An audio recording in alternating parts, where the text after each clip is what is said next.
महज 14 साल की बच्ची जिसने किताब नहीं बंदूक उठाई। ये कहानी है चंबल की डकैत सुंदरी की। और आपको बताएंगे कि किस कदर डकैत कोई पैदा नहीं होता, मजबूरी में बन जाता है। नमस्कार, संवाद पर आपका स्वागत है। मैं हूं चेतना शर्मा आपके साथ। कभी कभी ना इंसान डकैत पैदा नहीं होता, हालात उसे बना देते हैं। लेकिन सवाल यह है कि हालात बंदूक थमाते हैं या बंदूक उठाने का फैसला इंसान खुद करता है। चंबल नाम सुनते ही आंखों के सामने क्या आ जाता है? उभरती उभरती गहरी गहरी बिहड़ की खाइयां, धूल उड़ाती पगडंडियां, दूर तक बसरा सन्नाटा और उस सन्नाटे को चीरती बंदूक की आवाज। चंबल की कहानी सिर्फ डकैतों की कहानी नहीं, ये बदले की कहानी, डर की कहानी और कभी कभी ना ऐसे फैसलों की कहानी है जो एक पूरी जिंदगी बदल देते हैं। आपने मान सिंह का नाम सुना होगा, निर्भय गुर्जर का भी नाम सुना होगा, फूलन देवी का तो सुना ही होगा, उनकी कहानी भी याद तो होगी। लेकिन आज की कहानी है एक ऐसी महिला की जिसे कभी पुलिस की फाइलों में बहुत ही ज्यादा चालाक, फुर्तीली और पकड़ से दूर रहने वाली महिला बताया गया। एक ऐसी महिला जो सालों तक फरार रही, पुलिस उसकी तलाश करती रही और वो कभी अस्पताल पहुंच जाती थी तो कभी शहरों में नजर आया करती थी तो फिर कभी उसी गहरे बिहड़ में गायब हो जाया करती थी। उसी का ही नाम था कोमेश गुर्जर। लेकिन इस कहानी को समझने के लिए हमें उस दिन में लौटना होगा जिस दिन एक बेटी ने अपने पिता की लाश देखी थी। जी हाँ, धौलपुर, राजस्थान का वो इलाका जहां कभी कानून से ज्यादा असर बंदूक का हुआ करता था। और कोमेश का बचपन भी किसी आम लड़की की तरह ही शुरू हुआ था। पिता गांव के प्रभावशाली व्यक्ति माने जाते थे, घर था, परिवार था, जिंदगी सामान्य थी। लेकिन फिर एक दिन कुछ लोगों ने उसके पिता की हत्या कर दी। और यह हत्या सिर्फ एक इंसान की नहीं हुई थी, बल्कि एक बच्ची के बचपन की भी हो गई थी, सिर्फ 14 साल में। कहा जाता है कि उस दिन के बाद कोमेश की आंखों से बचपन चला गया। उसमें सिर्फ एक चीज बची और वो था बदला। मगर बदला लेने के लिए उन्होंने अदालत को नहीं चुना, बिहड़ को चुना। सिर्फ 14 साल की उम्र, जिस उम्र में बच्चे स्कूल बैग संभालना सीखते हैं, उस उम्र में कोमेश ने बंदूक पकड़ ली। बिहड़ में उसकी मुलाकात होती है जगन गुर्जर से, जिसका नाम सुनकर पुलिस चौकन्नी हो जाती है। कहा जाता है कि शुरुआती महीनों में उसे सिर्फ गोली चलाना नहीं सिखाया गया, बल्कि बिहड़ का अपना कानून भी समझाया गया। किस रास्ते से निकलना है, किस पर भरोसा नहीं करना है, कैसे पुलिस की आंखों के सामने से गायब होना है। धीरे धीरे वो गैंग का हिस्सा बनती चली गई और फिर साथ लड़ते लड़ते, साथ भागते भागते दोनों के बीच रिश्ता सिर्फ सरदार और साथी का नहीं रहा, वो प्रेम में बदल गया। और जिस तरह से बिहड़ की मोहब्बत फिल्मों जैसी नहीं होती, वहां फूल नहीं खिला करते, वहां गोलियां चला करती हैं। इसी दौरान कोमेश गर्भवती हुई। अब सोचिए, देश भर की पुलिस जिस महिला को तलाश रही हो, वो अस्पताल कैसे पहुंचे? कहानी यही दिलचस्प हो जाती है।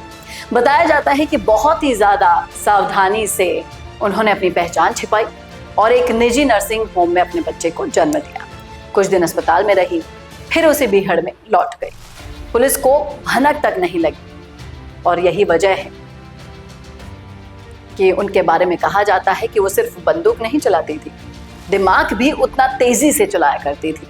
और उधर पुलिस लगातार दबाव बढ़ा रही थी, मुठभेड़ें हो रही थी और हर तरफ तलाश थी। इन्हीं घटनाओं में से एक बार कोमेश घायल भी हो जाती है। कहानी के कुछ संस्करणों के अनुसार, जैसा कि सुना गया है उनके बारे में, जगन उसे छोड़कर भाग सकता था, लेकिन वो रुका, इलाज करवाया और फिर बाद में आत्मसमर्पण की प्रक्रियाएं भी शुरू हुई। यही कहानी एक अलग मोड़ लेती है। बिहड़ का सबसे बड़ा सच यही होता है कि वहां दोस्ती भी होती है, जान देकर उसे निभाया भी जाता है और दुश्मनी भी निभाई जाती है। लेकिन जिंदगी ने कोमेश को राहत नहीं दी। कुछ साल बाद वो फिर से गर्भवती हुई, फिर पुलिस मुठभेड़ हुई, फिर गोलियां चली, फिर गिरफ्तारी हुई और इस पूरे घटनाक्रम में उसने अपना अजन्मा बच्चा खो दिया।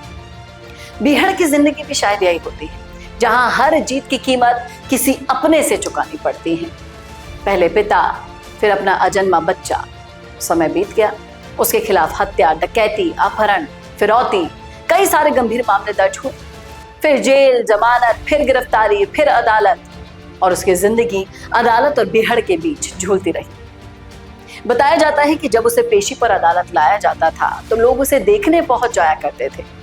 किसी को उसकी खूबसूरती की चर्चा खींचकर वहां लाती थी, तो किसी को ये जिज्ञासा होती थी कि आखिर एक महिला डकैत दिखती कैसी है।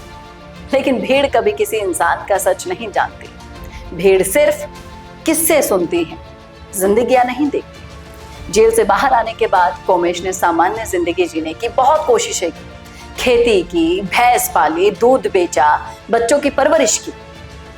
फिर ऐसा लगा कि शायद बीहड़ अब पीछे छूट चुका है। लेकिन अतीत इतनी आसानी से पीछा छोड़ता है? नहीं छोड़ता। फिर परिवार में एक और हत्या हो जाती है। इस बार उसके भाई की हुई। फिर एक बार वही पुराना सवाल सामने था, कानून या बदला। बताया जाता है कि इस घटना के बाद वो फिर से एक आपराधिक मामले में फंस गई। फिर गिरफ्तारी हुई, फिर जेल गई और फिर जमानत मिल गई। और आज की तस्वीर बिल्कुल अलग है। न बीहड़ की दहाड़ है, न बंदूक की आवाज है। अब तस्वीर में एक माँ है जो अपने बच्चों का पालन पोषण करने की कोशिश तो कर रही है, जो कहती है कि अगर जिंदगी दोबारा शुरू करने का मौका मिले तो शायद ये रास्ता वो कभी नहीं चुनती। और अब उस रास्ते पर चलते चलते अपने पति को भी वो खो बैठी है। इस कहानी का सबसे बड़ा सवाल जानना चाहेंगे आप? सवाल ये है, क्या एक बेटी अपने पिता की हत्या का दर्द भूल सकती है? शायद नहीं। क्या बदला लेने से वो दर्द खत्म हो गया?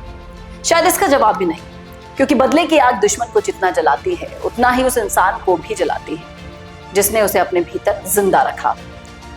चंबल ने हमें कई डकैत दिए, लेकिन हर डकैत की कहानी के पीछे एक टूटा हुआ परिवार है, एक अधूरा बचपन है, एक ऐसा फैसला है जिसने पूरी जिंदगी की दिशा बदल दी। ये कहानी किसी डकैत की महिमा मंडन करने को नहीं, बल्कि उस कीमत को समझने की है जो हिंसा आखिरकार हर किसी से वसूलती है। जो शायद यही वजह है कि बंदूक की आवाज कुछ पल के लिए गूंजती है, लेकिन उसके बाद का जो सन्नाटा है वो कई पीढ़ियों तक सुनाई देता है। अब एक बार फिर से जगन गुर्जर की हत्या का बदला किस रूप में सामने आएगा, ये वाकई में दिलचस्प होगा। लेकिन उसके पीछे का जो दर्द छिपा है, शायद उसको आप समझ जाएंगे इस कहानी के जरिए। क्या कहना है आपका? रखिएगा राय जरूर कमेंट बॉक्स में। कैसा लगा वीडियो बताना ना भूलेगा, और ऐसे वीडियोस के लिए देखते रहिए संवाद भारत के लिए। नमस्कार।